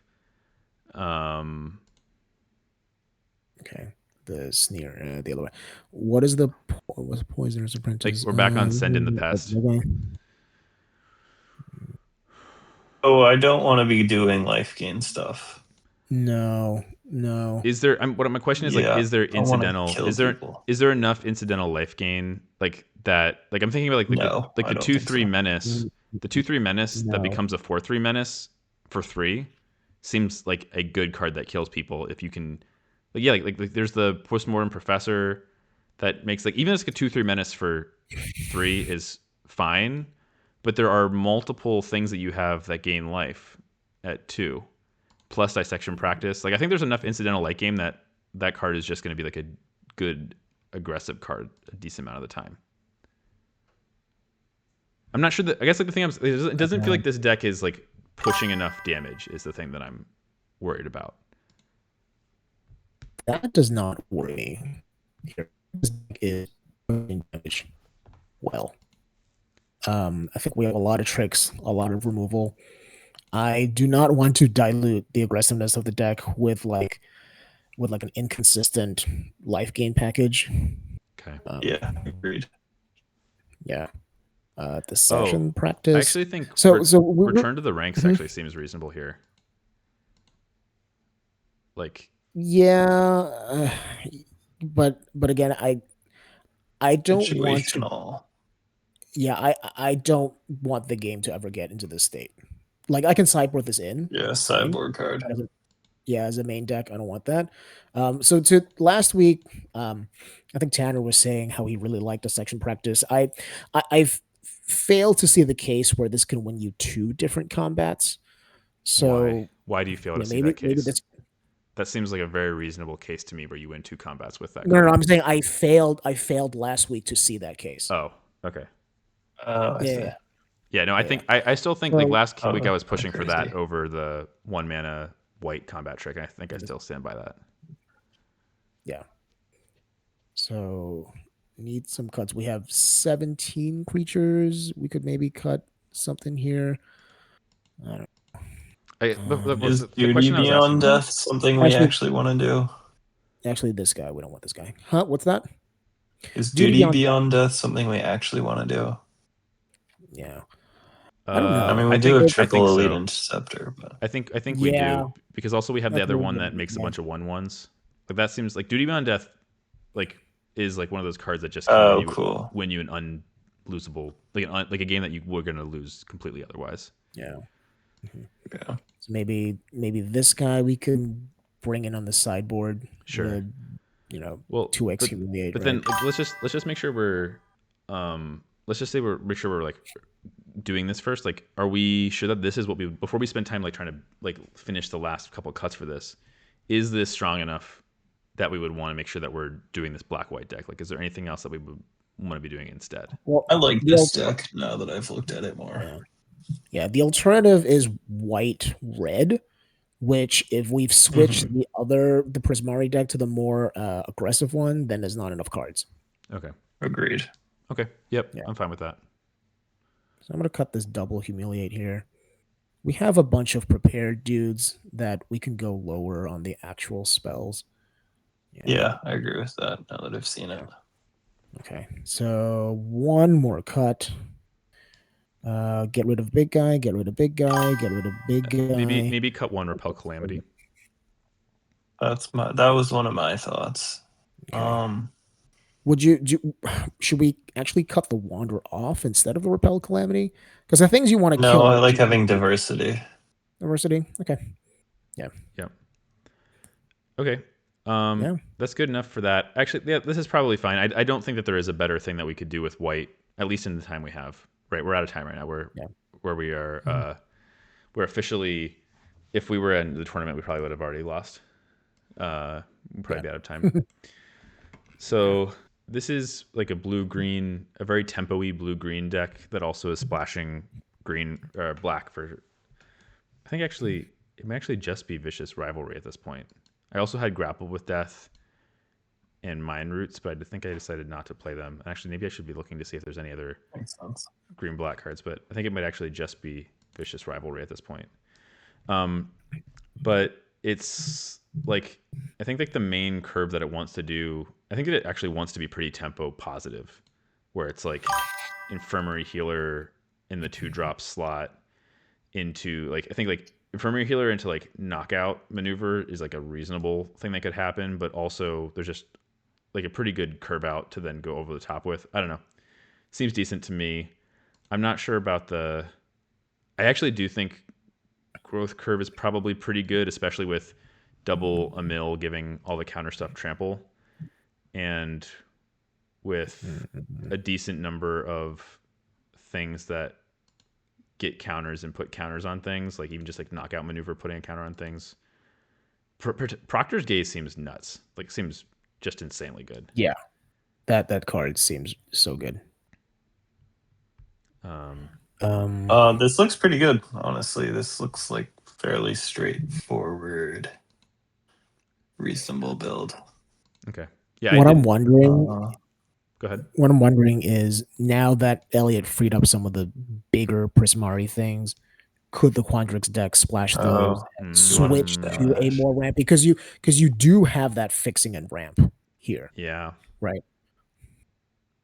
That's a really good call out, Michael. Look at you going for power. I really like it. I like where your head's at. Are there things that are worth doing that for? Like, I'm not sure that Visionary's Dance is worth doing that for, and I'm not sure that in this deck, like Zephi actually is actively like very mid because of all the X spells. Or actually, there just aren't that many big instants and sorcerers I want to cast. Yeah. In this, so I like where your head's at with that, but I'm not sure that. I think the answer is no. Okay. Right. Unless I like it as a thought, but I agree with Jake. Okay. Are you not playing this other Spectacle Summit, Elliot? What? There's one more Spectacle Summit, or 2 more Spectacle Summits. I don't think I need 4. Okay. All right. Cool. Yeah. Just making sure. Elliot procrastinates in your sideboard. Oh yeah. Do you want that your main board, Jake? I do, if I'm playing this assertive version of the deck, for sure. Yeah. Yeah. All yours. Do I also? You are playing Homesickness? Is that accurate? It's in my sideboard. I think it would be good in your deck. I'll cut it. I was gonna say I think I want Homesickness for sure.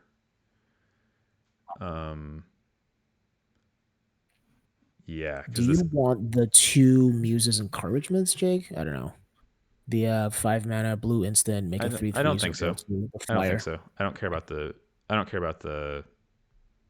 like the Opus trigger, and I think I would rather be like double spelling assertively there instead of playing a 5 mana 3/3. Wisdom. So Tanner's calling out. Yeah, Tanner's calling out Wisdom of the Ages. Yeah, I feel like Wisdom of Ages is. It's like such a good sideboard card and such a dream.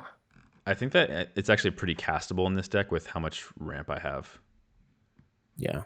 So I think I would definitely take Wisdom of Ages here if you're not playing it, Elliot, because you're probably not in your. Well, then I think you should start to get to the point where you want to play Zephi. That's true. Like, then I think you want like Zephi and at least one Visionary stance, right? I like that.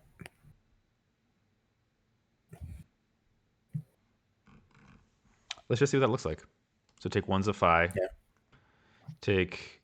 I'm probably not taking a rank or a You might take pig still. you might take the channeler too out of Elliot's sideboard, the Hydro channeler. I don't think I want Hydro Hydro. Channeler. I don't think I want Hydro. Yeah, Channeler. I don't think you want Hydro Channeler. I do want to procrastinate though. Okay, so now if we're doing this, if we're doing splash 1 mountain, splash 1 swamp, play Zephi. Zephi is not the reason I'm interested in. I'm actually like pretty okay with Zephi is that like it's also just like a 5/7, which is a great stat line. And if it's casting some of these big, there are like even if it's just casting a knockout maneuver for free. Yeah, it's so good. Yeah.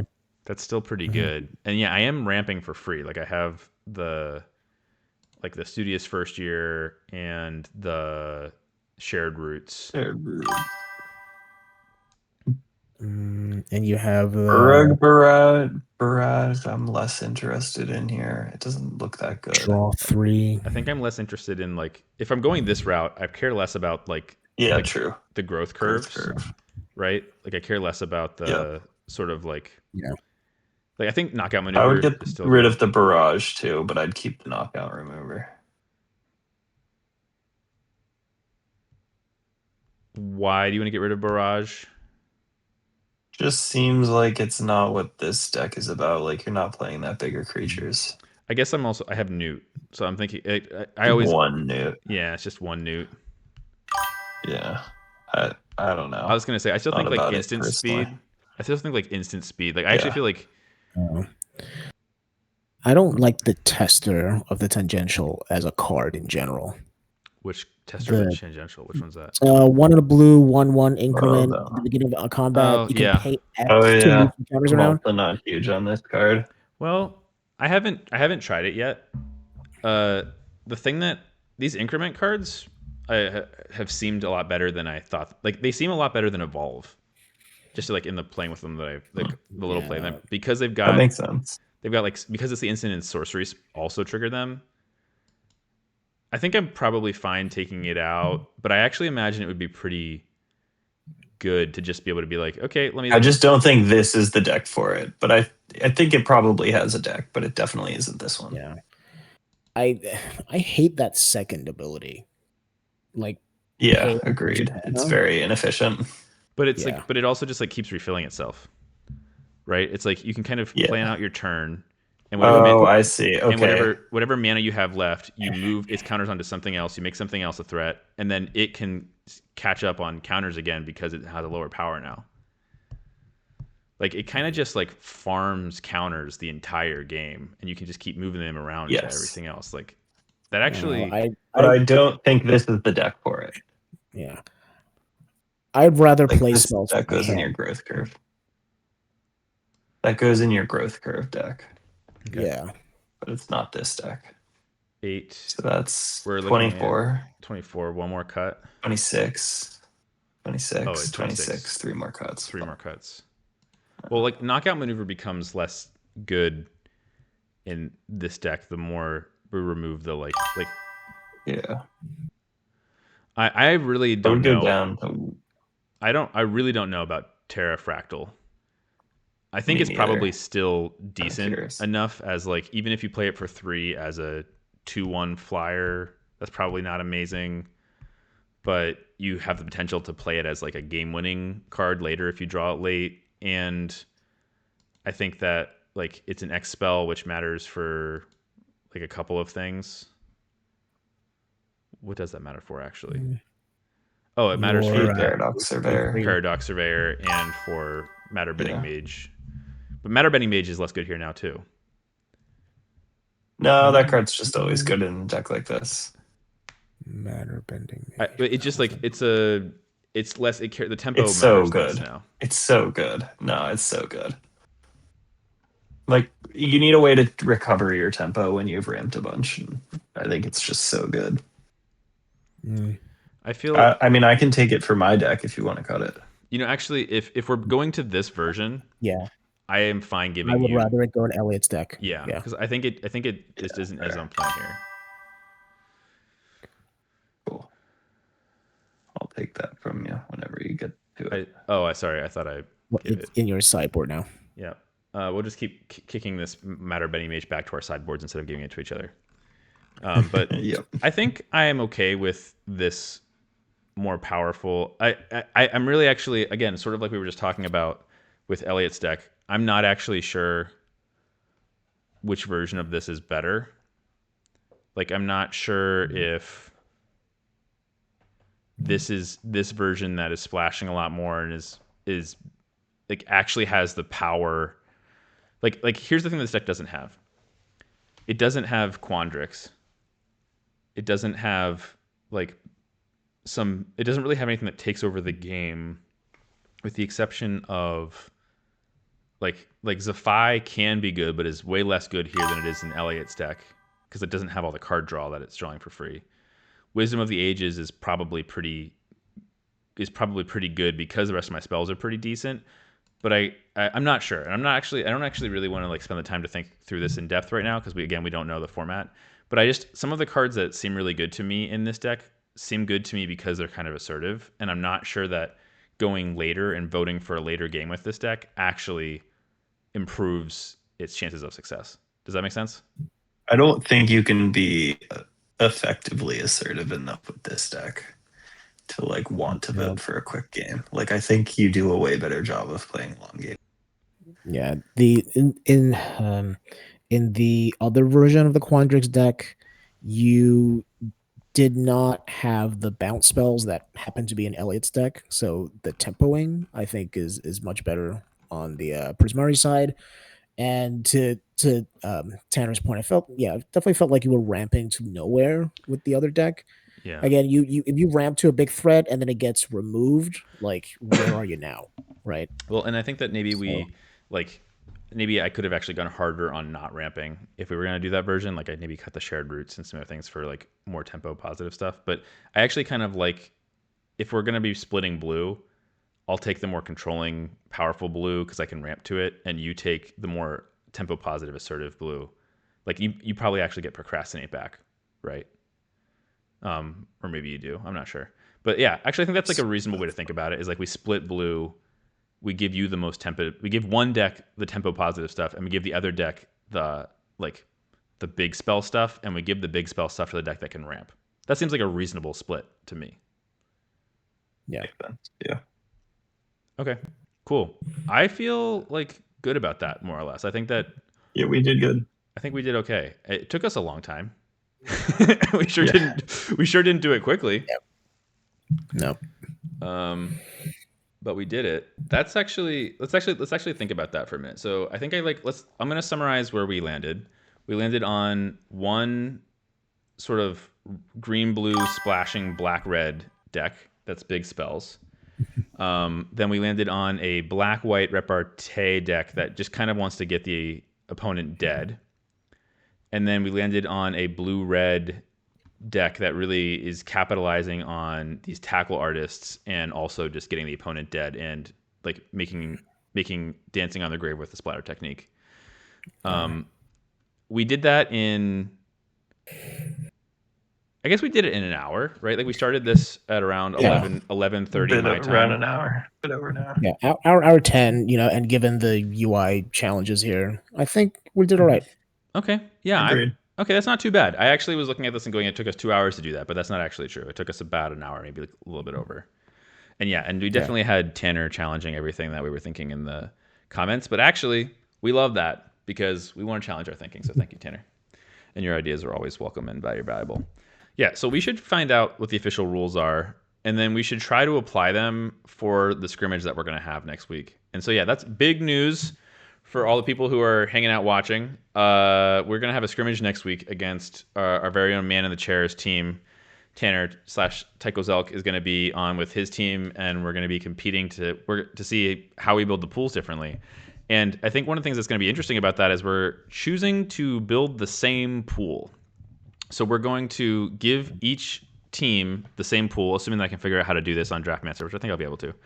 And then we're going to build those cards, build those same pools against each other, and then play against each other with that same pool to see, like, sort of like do a 2-for-1, one where we just see like which team built it better, and then also just so that just for ease's for sake.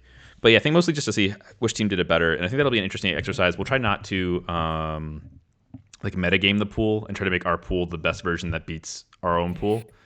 We'll just agree not to do that, but I think that'll be a really interesting exercise, and I'm really excited to see that in real time. And we'll try to use whatever the official amount of time is for that event, but for that exercise.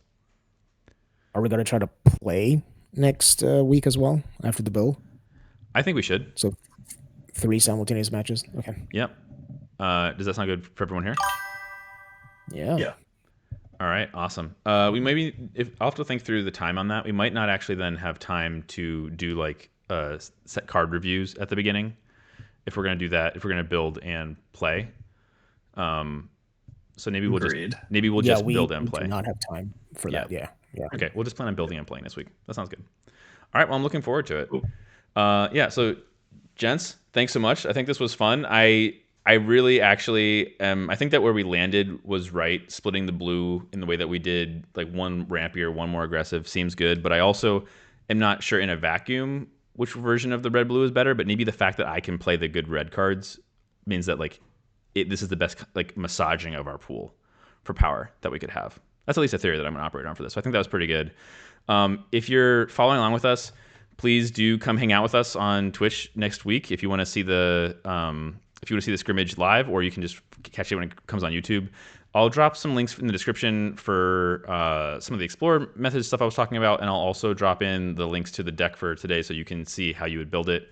And yeah, we're really excited about it. It's been pretty fun. I'm stoked to play next week. Or this week for as the new set drops. I think it's gonna be really a good time. And just a reminder to my teammates to just use the Explore methods that we're talking about, and we'll just see what we have in terms of observations when we start next week. All right. Thanks, everybody. It's good. Bye for now. See you guys then. Talk to you later. Bye-bye.